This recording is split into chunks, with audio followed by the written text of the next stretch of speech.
but I just want to welcome folks here. You're here probably to learn a little bit more about our Sea of Cortez and story of Ricketts and Steinbeck, but I'm really excited to have our panelists here today and all of our attendees. I'm Brian Edwards, Library and Museums Director, City of Monterey. I'm very thankful for Michael Hemp and History Company and Chris Dunlap from PBA for being here and all the work you guys did. So I'll turn it over to them, but thanks everyone for attending. Well, good afternoon, and thank you for tuning in. We're going to have a very, very unusually productive session today with the talent we have on this panel. Return of the Western Flyer to the Sea of Cortez. This story runs a thread all the way back to actually before my dear friend Richard Astro, thanks to Joel Hedgepeth, who dumped a pile of stuff on him that required him to become the first public voice of the whole saga and Odyssey of Ed Ricketts.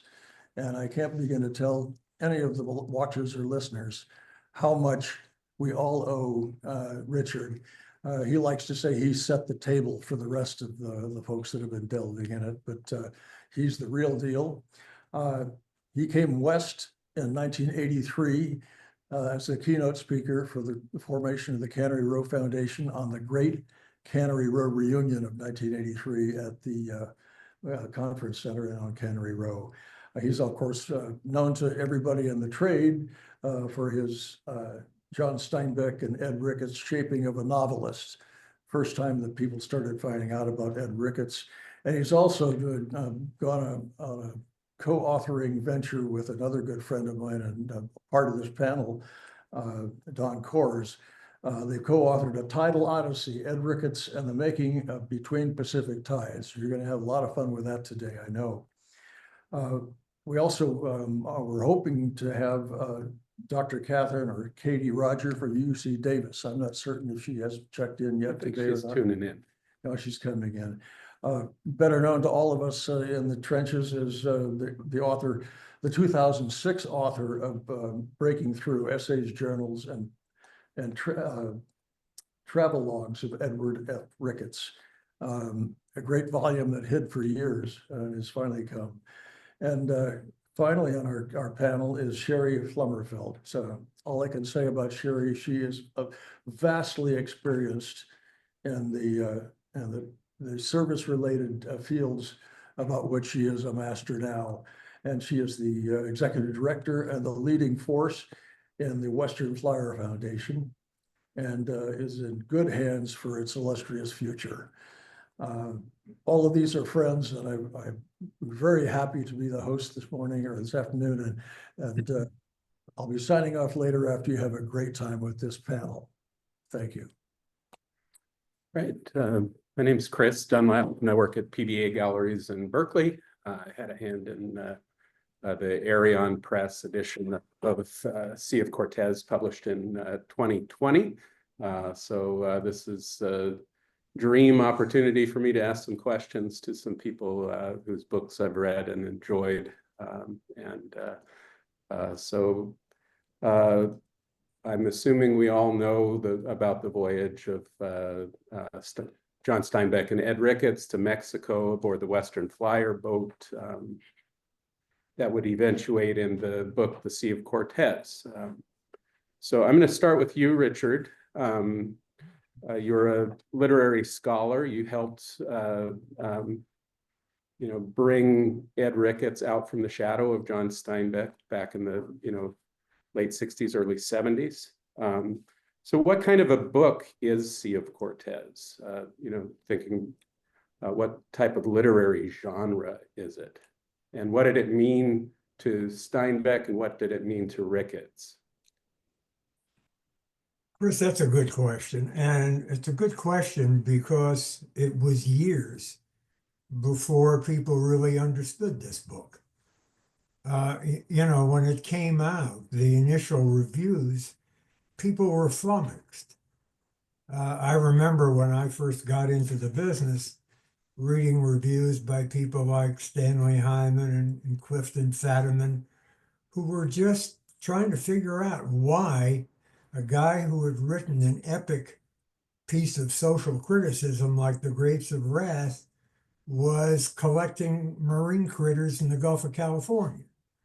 It didn't make sense. In retrospect, it makes all the sense in the world.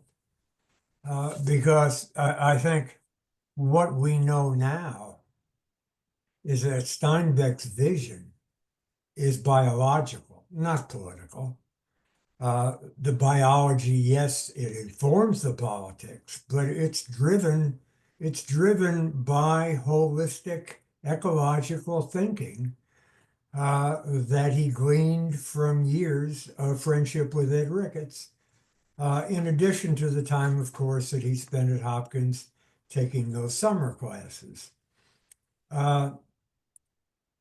The book itself is many things. It's a travelogue. It's certainly a scientific work. It's a wonderful complement to Between Pacific Tides. It's something Ricketts wanted to do from the day he actually started work on tides. He wanted to do the entire Pacific coast of North America. But the book goes beyond, I think, individual pieces of travel, of comedy in places, and of science. It talks about relationships. It talks about holistic thinking. It obviously moves into philosophy. And I think what really troubled people again initially is how do you jibe something like non-teleological thinking with shrimping and blindness? What's the connection? Well, the connection is that everything's related to everything else. And I think that's why it's such a wonderful book. It's just taken us the better part of a century to figure it out. How do you think that Steinbeck saw that in relation to what he had done before? Well, Steinbeck wanted to make this trip. I think initially, after Graves was published, and that took a toll on him, and he was worn out, no question, and he needed escape. He needed escape from his own fatigue. He also needed escape for all of the stuff that he was taking. The anger over this book. Because the Associated Growers of California were not happy with it, among other people, and they were burning it and banning it and burning it in Kern County and all over Southern California and up the Central Valley. So he needed an escape. And when Ed said, hey, let's go down to the Gulf of California, he was ready to go. He actually did most of the legwork to get the trip going. He's the one who approached Tony Berry. And Berry was after a bunch of other boats. So Steinbeck very much wanted to go. This was a trip he wanted to make. And clearly he viewed the trip as very important. With regard to the actual writing of the narrative, Steinbeck did what he had done many times before. He collaborated. And in this case, it was the closest collaboration of his life, certainly. But Steinbeck, when Steinbeck heard stories, if they were good ones, he would press the author of those stories and go write about them. And that's basically what he did here. He took Ed's notes and made a book. So in 1939, Ed Ricketts had just published his most important book, aside from Right. Cortez, Between Pacific Tides. So both of them had a real landmark publication in 1939. And then they come to write the Sea of Cortez together as equals. Don, I'm wondering if you could talk about Sea of Cortez from Ricketts' perspective and how that fit into his project. Sure. Thanks, Chris. To lead up on what Richard was saying, it was just a natural extension of what Ricketts was trying to do. His next step, and he'd been thinking about this for a while, to get past northern Mexico into the Sea of Cortez. And he wasn't sure how he was going to do that. The first idea was to approach a book with Steinbeck doing Duxbury Reef up in the Bay Area. But then came this greater idea at some point. I don't know if it was the cold weather or what. They wanted to head south, and Ricketts, and Steinbeck had been down to Northern California or Northern Mexico with Ricketts on trips before for collecting trips. And this time they wanted to go down to the Sea of Cortez. And Ricketts really wanted to expand his knowledge and understanding and identified the intertidal and pelagic invertebrates that he could find down there as much as possible. So that was the idea. And you're right, they both came off these seminal major works in 1939. Grapes of Wrath had been published. Between Pacific Tides was published. It was Between Pacific Tides was actually being well received and well accepted. Ed's flying high thinking he's going to get royalties from this thing and that he's finally going to have himself, be able to make a living, along with Pacific Biological Laboratories that had been burned down in 1936 and he was still trying to recover from. So one of the ideas, Steinbeck had bought into Pacific Biological Laboratories. He'd become like vice president, had invested in it. And the idea is to go down, do a book together, gather some royalties from that, because Rick is thinking for sure there's got to be royalties out of this book.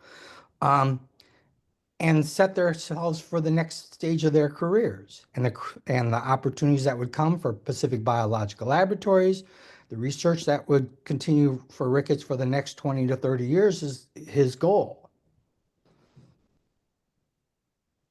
Of course, Don, when the book was published, was it 2 days later Pearl Harbor was bombed? Right.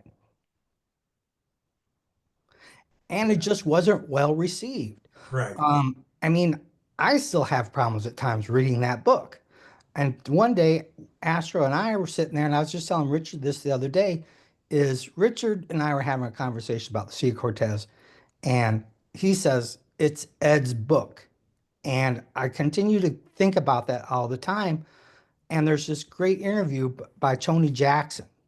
And Tony Jackson's being interviewed by Jack Benson, right? And Tony says, one thing about Ed, and you have to understand Ricketts, is he likes people who think differently. He likes to think differently. That's why you get Between Pacific Tides. That's laid out differently than any other book.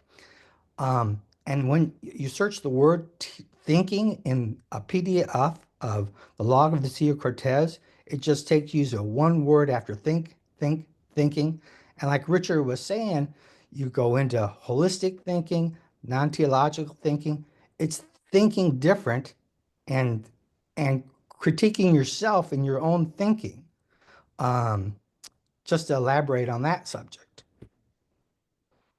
We'll get back to this and and some other questions as well, but Steinbeck uses people. He uses the boat itself that they took as a literary character.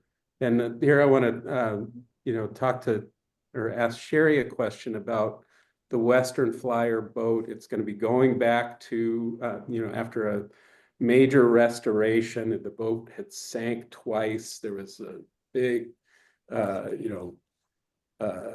controversy over who was going to control the future of the Western Flyer. Ultimately, John Gregg restores the boat. It's doing research out on Monterey Bay. In spring of 2025, it's going back to Mexico. Sherry, why would someone spend so much money to restore this boat? What's the significance of the Western Flyer in the book and beyond the book? Why do people love it so much? Yeah, I mean, you know, in the book, they talk a lot about humans' relationships to boats, and man builds the best of himself into a boat or builds unconscious memories of his ancestors. And there's so many amazing quotes that you could pull out. So much of the story talks about boats. And so I think Steinbeck and Ricketts felt that this relationship between humans and boats applied to all boats. The Western Flyer happened to be the boat that they were traveling on this journey. And I think obviously what makes this particular boat so special now starts with this journey that Steinbeck and Ricketts took it on back in 1940. But there's a lot more to it than that. That's why we still know about it. There's lots of marine science expeditions, and the boats are not talked about, and millions of dollars put into restoring them. But there's so much more to this boat that I see people feeling inspired by. It is the last remaining sardine-seiner from Monterey's heyday from the 30s and 40s. I've asked around. If anyone else knows of another one, please reach out to me, because I've been trying to find out where is another one. Local fisherman said he's pretty sure there's one operating in Mexico, but I don't know of any. And so, I have that photo. I wanted to show this photo, which is, this is the Western Flyer in Monterey in a sea of lookalike seiners, right? So this is what it used to look like here in Monterey. And now we have the Western Flyer. So that's alone is a pretty big special reason why people love this boat. It also, it's rich with stories. It fished for decades. And Kevin Bailey wrote the book, The Western Flyer, which is a great read and has all sorts of fun stories about the Western Flyer. It is an amazing comeback story. It sank 2.5 times. It was underwater for 6 months. You can still see barnacle scars all over the windows, and it's pretty impressive. And it was restored. I mean, most of these old wooden boats, they're long gone. And so I think John Gregg, he was inspired by Sea of Cortez as a child. He just decided to study science, and it changed his entire life. And so many people who I've met have said the same thing. And John felt like this book has inspired so many people, especially me. And if I do not save it, it will go to the landfill, like all other old wooden boats. And so that's really, what inspired him to protect it and to launch our organization. And I'll just add another special thing about it now is that, the vision of the restoration was not simply to restore it as this artifact or a piece of history that people could look at and think of something that happened in the past, but it was to put it back to work as a working boat and to take out students and scientists and to continue what Steinbeck and Ricketts started 85 years ago. And so that's what we've been doing, and that appeals to a lot of people as well. Well, I was on my way down here. I went through Moss Landing where the boat is currently, and it's just been in dry dock in preparation for this big trip. The boat looks beautiful, but maybe you can tell us a little bit about the return in spring 2025. Are they leaving on the day that they actually left on Maybe the week? Okay. They left on March 11th, 1940. And on March 16th, 2025, we will be departing Monterey, so the same week, for a 3-month expedition. And we'll be, retracing many of the same or most of the same places and adding some new ones. And the goal of this 3-month trip is, there's a multi-purpose trip. A lot of it is to reach out to the communities, to reintroduce the story to these communities, because a lot of the Mexican communities don't really know the story. They haven't heard about it. The book is translated into Spanish, but it's largely in Barcelona, in Spain, and it's hard to get access to the book. So we've been trying to find ways to get the book over there with great difficulty. Actually, you can order individual copies online. But so we're going to be doing research. We're working with Mexican scientists. We're going to be doing a lot of education similar to what we do here. We have hundreds of students and programs lined up to get students out on the flyer, getting out onto the water, partnering with a lot of NGOs. And we're also having several community events there. So we're having a big community event in La Paz and one in Loreto and one in Santa Rosalia, where community partners they're learning the story and getting really excited about welcoming the Western Flyer back and celebrating some of the great work that our NGO partners are doing down there. And the goal is to set the stage for future trips, because we hope to continue to return every other year. This leads me to my next question, and that's the book is unique to me. I want to know how unique it is, but it's written in the first person plural point of view, so it's always we. There's no John Steinbeck or there's no Ed Ricketts, and in our language there's a wonderful ambiguity. It's so first person plural has an exclusive and an inclusive. Exclusive would mean we, like me and John Steinbeck. Inclusive includes the audience, the inclusive we. And it sounds like, you're inviting the readers of this book to enter the Sea of Cortez in the way that Steinbeck and Ricketts did in this like larger level. Richard, I wonder if you could, talk about that authorial voice in the log from the Sea of Cortez in the narrative. And, they thought that together they were the, great biologists of the 20th century. I mean, together they're the great writers of the 20th century, in my opinion. No, I think what you said is absolutely accurate. The choice of the we is not simply a stylistic device. Sure, I mean, there's a we, and the we is Steinbeck and Ricketts, but it's much more than that. It reflects a collective experience, I think, that's central to the entire book. The we is shaped by the partnership between Steinbeck and Ricketts, but it also blends all of the scientific insights, everything that happens into a single vision. It all comes together. That I think is the we. And, the collective voice blurs the line between individual perspective and group experience. It emphasizes the interdependence of characters. I remember, I had forgotten this, but, in thinking about it again, I remember talking with Toby Street and Herb Klein. Toby, of course, Steinbeck's lawyer and good friend. Herb Klein, his partner on the Forgotten Village expedition. They were on the flyer as far as San Diego on the original trip.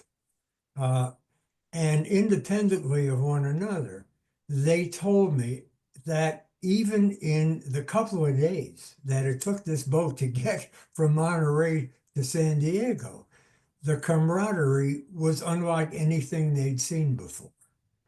The camaraderie with everybody on that boat, with Tony, with Sparky, with Tiny Coletta, with Text, with everybody.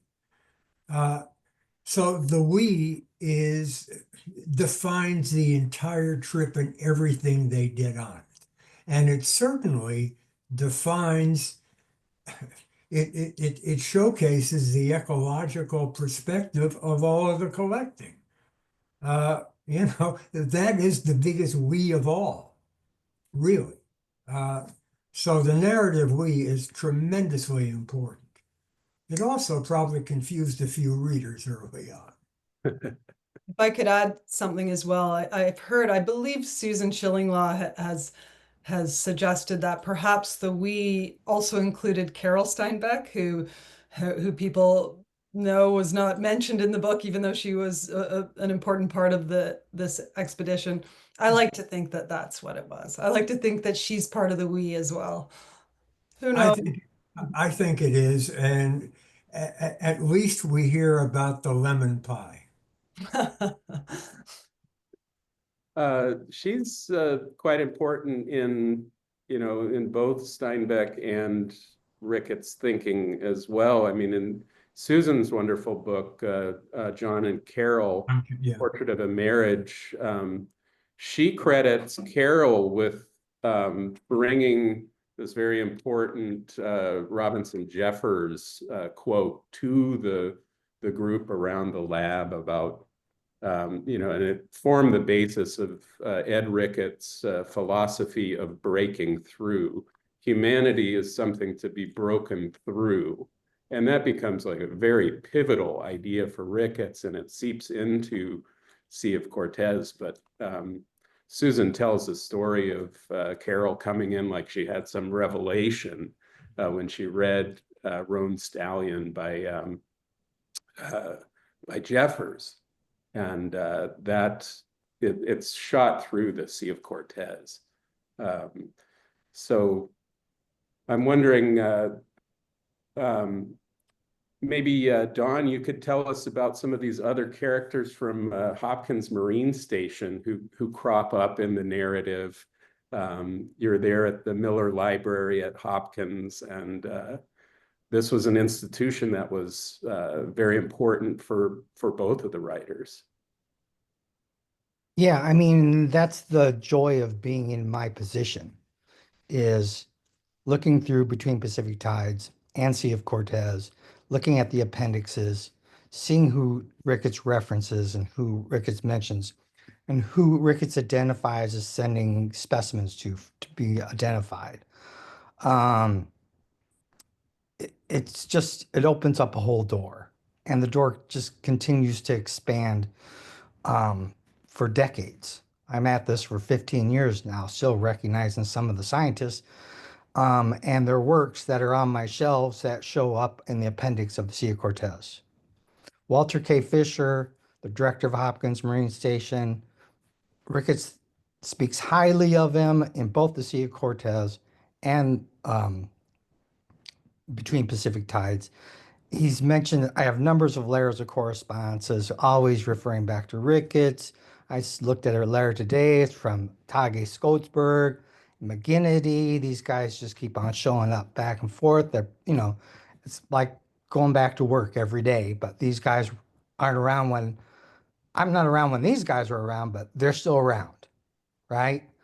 And I feel their presence every day, and I feel their presence when I'm working through Ed's stuff, right? They're there, and Ed's there, and things haven't changed. And that's really what Ed left us. If you look at that phyletic catalog that's in Between Pacific Tides, you look at that phyletic catalog that's in the Sea of Cortez, or you look at the documents that we have at Hopkins Marine Station, the multicolored cross-reference catalog of cards, Ed leaves behind for future generations, and that's the beauty of like the phyletic catalog of Sea of Cortez. He just goes into great depth, so anybody who's interested in that as an invertebrate specialist, zoologist, doesn't have to chase around and find a whole lot of references. They're there. He's created that library for you. And that's what he intended to do when he left all the documents to Hopkins Marine Station, right? His library and letters of correspondences, and we still work through that to this day. We've just, hit the tip of the iceberg of that stuff. I'd love to have more and more access to the material that's up at main campus and elsewhere, but it'd take me 3 more lifetimes to go through it all. Right? I mean, that's how productive Ricketts was. The guy never slept, as Ed Jr. told me. He's like, Yeah. Don, I'd get up in the middle of the night, typewriter would be going away. He had a little thyroid problem. It seems like whatever it was, he had energy and he had inspiration. He was on the beam, as I like to say. Ed is on the beam. He's not making any money from any royalties. He's not going to get it from Between Pacific Tides. He's not going to get it from Sea of Cortez. And he still goes to work on Outer Shores, right? He's broke. He's living, buck to buck. And he's pouring all his money into reprints. It's just an endless, fascinating story that you get me started on, and I'll talk for hours about it. Well, what were his plans when he got home? How did he see Sea of Cortez, the phyletic catalog? How did he see that? Was it a finished work? Was he planning, Darwin goes on the Beagle and Right. collect specimens, and he doesn't come to his major theory until well later in his life, but it's all based on his research. Right. Right, on the expedition. What was, was Ricketts done with the Sea of Cortez? Well, he wasn't done so much as the Sea of Cortez. I mean, he was making plans to go south of the Sea of Cortez. He was making plans to go north of Outer Shores in Vancouver Island, right? He wanted the whole kit and caboodle, shall we say. He wanted the whole Pacific coast, from Tierra del Fuego to up north to Alaska and as far as he could get. Well- And he was going to use the 3 books, Between Pacific Tides, what he collected in the catalog for the Sea of Cortez, and then Outer Shores, and then continue to combine those 3 into one large manual of the most common, most conspicuous species, 1,500 to 2,000, stretching from that whole range, and cross-reference all that. And that's what those cards are all about. All those colored cards that we now have available on exhibits online at exhibits.stanford.edu Ricketts. You can sit there and understand what Ed's, and it's laid out to us the best we could, what Ed's trying to accomplish, what he wants. And he even says, I'm going to leave this if something happens to me, so the next person can come in at Hopkins or wherever and utilize all the work that I've done. What's amazing to me is nobody ever was able to pick it up and move it forward like Ricketts could, because there just wasn't anybody like Ed. Yeah, Chris, in 1945 and 46, I think, or 46 and 47, he and Tony went north, spent the summer on Vancouver Island and up in the Queen Charlotte's. Now that book was going to happen as I think it was February of 1948. He and Steinbeck were talking about going together. And Steinbeck was going to have to finance the thing and was prepared to do it. And then, of course, the train hits Ed in May. But no, it would have been a trilogy for sure. I guess what I'm trying to get at with this is Sea of Cortez, is it a unified literary work? Or is it a 2-part book? And did they see it as a precursor to a splitting of those 2, the narrative, which becomes the log from the Sea of Cortez, and the phyletic catalog, which sort of was shunted aside with Viking Press, particularly after Ed died. I'm just, the structure of the book is very striking to me, both in the kind of literary devices that Steinbeck uses, but also with the science. The same creatures that are in the phyletic catalog are mentioned in the narrative. They become characters, literary characters, Sally Lightfoots or the Botete, or they're so can you comment on that about any of you? Well, Richard, go ahead. Yeah, I think originally, I think you can't talk about the publication of Sea of Cortez without talking about Pat Cavici, the editor at Viking. Here you have The Grapes of Wrath, which is, an American bestseller. And Steinbeck comes then with this thing. Cavici wanted to sell the book. Cavici said science is not going to sell John Steinbeck. It just isn't going to work. So you've got to divide it up. You've got to have some kind of a narrative, some kind of a story that's going to sell. And initially there were conversations between Ed and Steinbeck and Cavici about whose names were going to be on the cover of this thing. And at one point, Ed wrote him and said, look, these were a lot of my field notes. And then about a month or two later, because the job hadn't been done, both of them, Steinbeck and Ricketts, wrote to Cavici and to Elizabeth Otis, Steinbeck's agent, and sent a joint letter and said, this book is the product of the thinking of both of us. But Cavici insisted, you've got to break it up. You simply can't bury the kind of things that appear in the narrative in a five-letter catalog. Let's talk a little bit about the way that Steinbeck worked up the log. Anyone want to take on that? He wrote, Ricketts was the only one that wrote a journal as the voyage was happening. No, not really. There was another one. And here I was in the right place at the right time. Elwood Graham, who was a painter and a good one in Carmel. Steinbeck, they're back from the trip. Steinbeck is sitting at a desk writing the log. Elwood is painting his picture, literally, as Steinbeck is writing. So you have two artists work, one writing, one painting.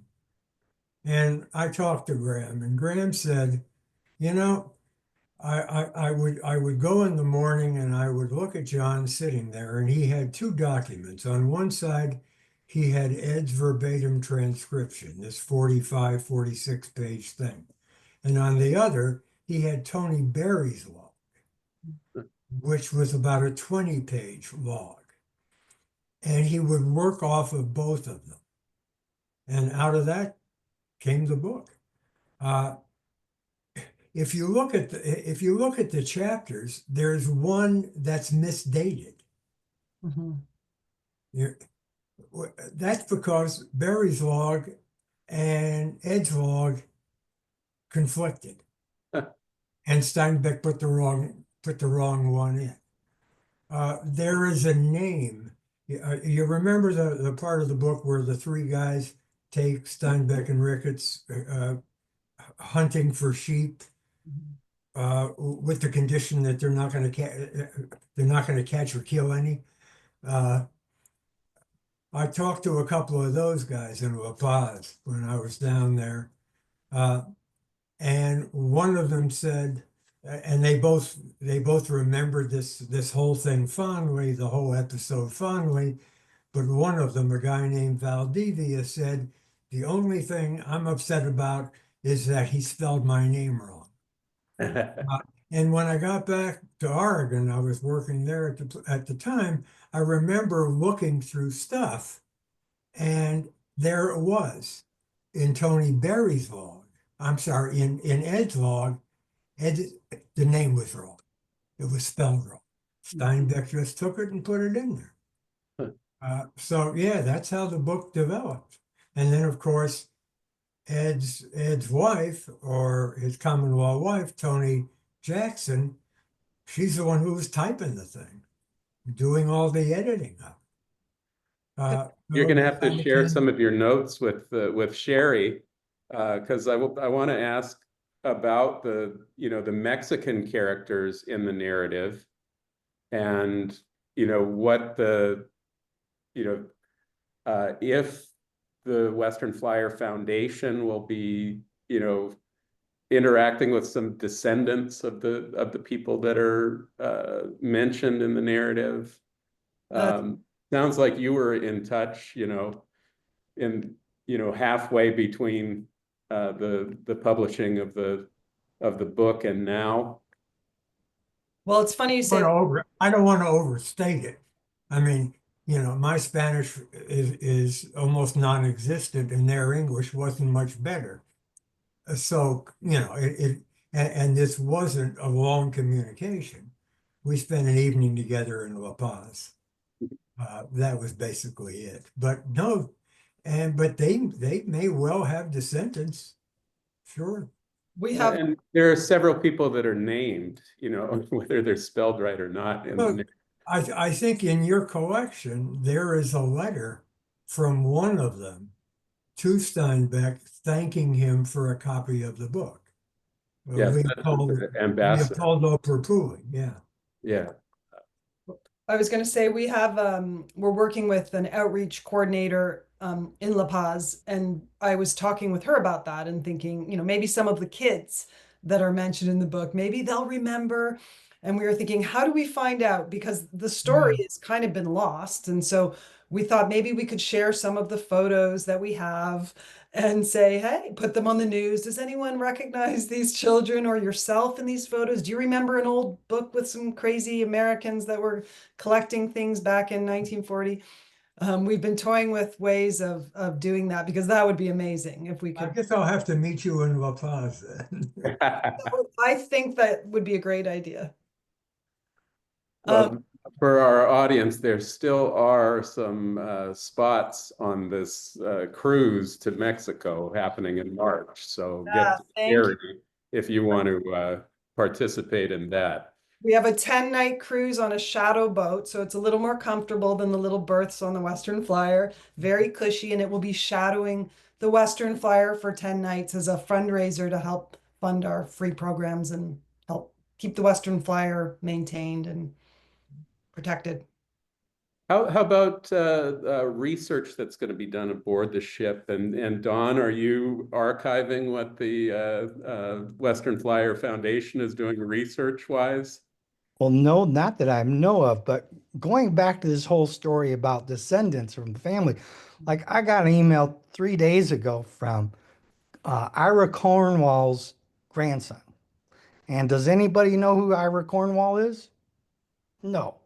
And how did I find out Ira Cornwall? Because Ricketts mentions it in one of his notes, one of his letters to his wife, that Cornwall's taking care of Pacific Biological Laboratories while I'm down at the Sea of Cortez, right? So Ira's he was basically a citizen scientist, but he was a specialist in barnacles that used to come to Hopkins Marine Station. He's good buddies with Ed's. He's taken over and he's watching over Pacific Biological Laboratories while Ed's down on his 4-week trip down to the Sea of Cortez. And then, 80 years later, I get this email from his grandson, and his grandson knows it because they have a book of the Sea of Cortez with Ricketts thanking him for it and saying to Ira Cornwall. So it's just great what things come to us to this day from history. Yeah. And in terms of archiving the data that's collected from the Sea of Cortez, I'm not the person to talk to, but it is a possibility, Sherry. Yeah. So I'm sure she's got a lot on her plate right now for the next couple of days. But we'll get to this in the future, coming down as they collect that data and get it more refined. Absolutely. How's that sound? That sounds like a plan. Okay. But Oh, not this Have any weekend. questions for each other? I actually do. I've been wanting to ask this question. I've heard different explanations, but can you two speak to why Ricketts' name was pulled off of the log from the Sea of Cortez? I mean, I can speculate. I've heard things, but what do you know about that? Go ahead, Don. Well, I'll go first. Now, Ricketts recognized it was an albatross around the neck of that book, right? And he'd actually begun to talk with Stanford University Press about taking the phyletic catalog and publishing as a separate entity. And he was going to approach Steinbeck about, hey, let's just separate these two books. And the phyletic catalog can go to Stanford University Press if they're willing to publish it, which they never do. But he recognized the need for the separation, just like Kaviki said. Okay. And as far as I know, Richard, Steinbeck approached Ed Jr. and, discussed with him about taking his father's name off of it. And that was a struggled conversation, which I can understand why it is. Mhm. Yeah. Yeah, the first time I ever talked to Ed Jr., which must have been in 1969, maybe 1970, there was some bitterness. There was some bitterness. I mean, it had all been resolved by that point, but it apparently was very difficult. And the many times that I had opportunities to spend with Ed, there were certain things that I typically never brought up. And one time, was brought up what happened the day of the accident, that Ed got hit by the train. And here I am talking with Ed Jr., and it turns out Ed Jr. was actually there that day. And in the morning earlier, he'd gone with Ed's current wife out to Carmel Valley to help her, Ed Jr., to train her how to take photographs because they were going to go up to Vancouver Island. And Ed said, heck, for all I know, the car could have run out of gas because I wasn't driving that day. Maybe nobody paid attention to the gas. And what I've got one time was from letters from Toby Street, right, to Steinbeck, because Steinbeck wanted to sue the railroad, Southern Pacific Railroad, for the death. And he said, no, Steinbeck, I talked to Ed. I talked to him before he passed away. And he just admitted he wasn't paying any attention. He was crossing that railroad tracks. He'd done it 1,000 times. And this time he wasn't paying any attention, and it wasn't the conductor's responsibility. It's the number one question that's asked to me over and over is, was he drunk? What happened that day? And I just say, nope, he just wasn't paying attention. It was an accident. That's my story, and I'm sticking to it. Don and Richard, you are co-authors of the book. What was it about Ricketts? I mean, all of his projects were collaborative. I mean, between Pacific Tides, as you document in the Tidal Odyssey, there's Jack Calvin there, who was the, collaborator, and there was Richie Lovejoy, the artist, and he just seemed to have a strong need to work with other people and to think together. Well, I think that was part of it, but with regard to written work, Ed could do a lot of things very, very well. Writing a narrative was not one of them. Ed didn't write well. He needed help. And he turned to two guys, Calvin and Steinbeck, who were excellent writers. I think it's just about as simple as that. Now, you have to have photographs and drawings, and Richie was a very gifted illustrator, so it kind of all made sense. I don't think Ed was driven to collaboration for its own sake. He needed it. I mean, Steinbeck sort of works it up like, in his essay about Ed Ricketts that gets published with the log from the Sea of Cortez after Sea of Cortez itself gets split.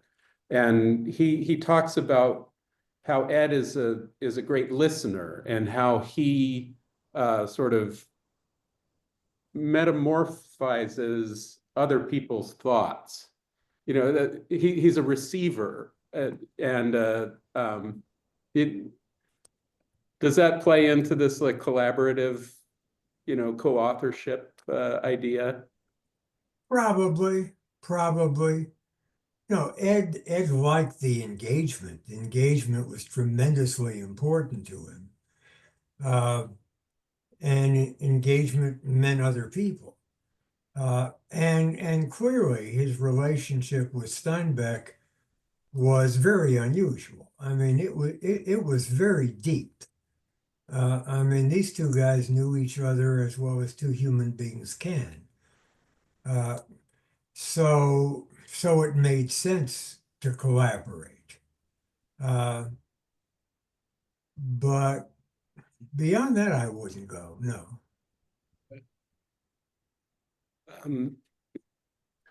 One, you know, the Western Flyer Foundation has this a mission statement that's about bringing the humanities and the arts into dialogue with scientific research. I wonder if you could talk a little bit, Sherry, about, you know, how that's manifesting with the what the Western Flyer Foundation is doing, and maybe what's happening on this trip to Mexico.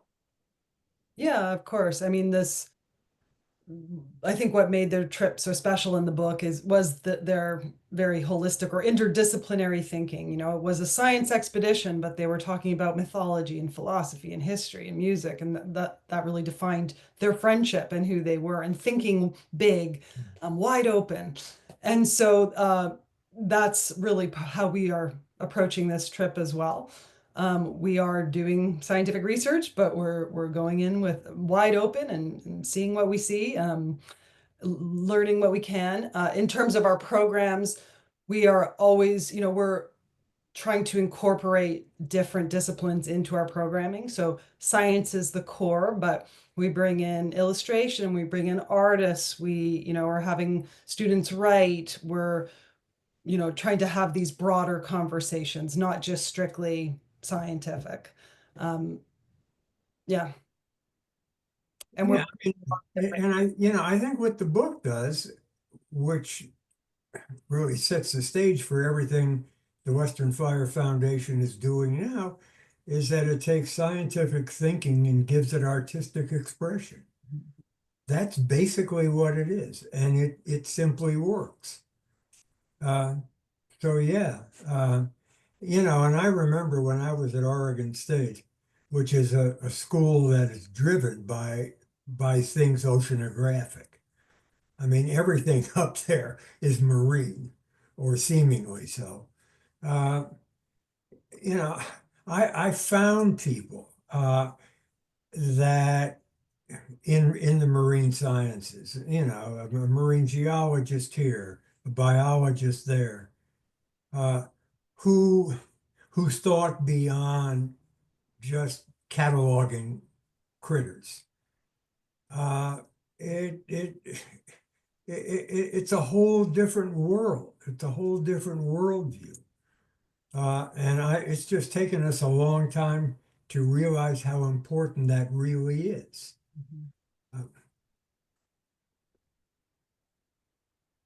Well, we're coming up on 1 hour right now. Does anyone have any last questions for each other here, or shall I hand it over to Mike to wrap this up for now? Thank you. Okay, thanks. Well, I want to say give my heartiest thanks to my distinguished colleague, Chris Dunlap, for the fabulous job he's done in putting this panel together. He is not only the PBA auctioneer and cataloguer for the auction of the artifacts from the Western Flyer coming up, but for a typical demonstration of his fine job as a moderator and facilitator for the rare and distinguished panel we've had today with the panel we have here on the return to the Sea of Cortez. And I'd like to sign off for all of us the way the Western Flyer would. Whiskey Bravo 4404, clear. Thank you. Thank you. Yeah, thanks, everybody. I really appreciate it. Thanks, Chris. Right. Thanks everyone for attending this program and look forward to more programs from the library. But I do really want to thank our esteemed panel and Chris Dunlap and Michael Hemp for all your work coordinating everything today. So thanks everybody. And we'll be posting this up on our YouTube channel for the library soon. Take care.